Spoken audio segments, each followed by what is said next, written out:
আসসালামু আলাইকুম রহমতুল্লাহ। কয়েকজন ভাই আমার ইউটিউবে কমেন্ট করছে যে আপনাকে ভিডিও বানাতে বলে কে, কে বলে কথা বলতে। দেখেন, আমি আপনাদেরকে বলবো, ভিডিও বানাতে কেউ বলে না, কথা বলতেও কেউ বলে না। তো আমিও তো অনেক মানুষের ভিডিও দেখি, আমি যে কারোর ভিডিও দেখি না তা না।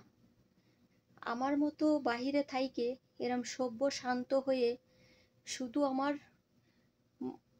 আমার মুখতে কথা বলি, তাছাড়া অন্য কোনো কিছু লাফালাফি দাফাদাফি করে ভিডিও বানাতে দেখছেন আমারে? আর ভিডিও এখন কে বানায় না? ভিডিও দেখেন গে, ঘরের বউজিরাও ভিডিও বানাতে নেমে গেছে।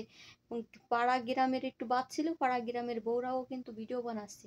কে ভিডিও বানায় না? আপনারা একটা মানুষ দেখান তো ভিডিও বানায় না। যে একটা স্মার্টফোন কিনতে পারে 5-10 হাজার টাকা দিয়ে, সেই ভিডিও বানায়, ছাড়ে, যা পারে তা ছাড়ে। কিন্তু তার মানে এই না যে সবাইরে পারমিশন সবার কাছ থেকে আনা লাগবে। আমি সারা দুনিয়ার মানুষের কাছে পারমিশন আনবানি যে আমি ভিডিও বানাচ্ছি। ভিডিও আমার মন চাচ্ছে তাই আমি বানাচ্ছি। আপনার যদি মন চায় আপনি দেখবেন আমার ভিডিও, শুনবেন, না মন চায় না দেখবেন। ইসলামিক ভিডিও তো সবাই পছন্দ করে না, আর ইসলামিক কথা সবার ভালো লাগেও না। সবাই আসছে কি আজকাল স্মার্ট পছন্দ করে, যে খোলামেলাভাবে কথা বলতে পারে, তারাই মানুষ সবাই বেশি বেশি তার কথা পছন্দ করে।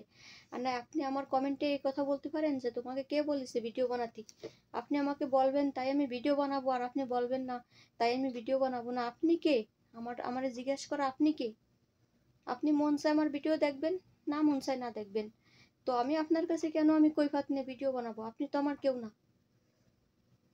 আশা করি এই ধরনের প্রশ্ন বা এই ধরনের কমেন্ট কেউ করবেন না। সবাই ভালো থাকবেন। আল্লাহ হাফেজ।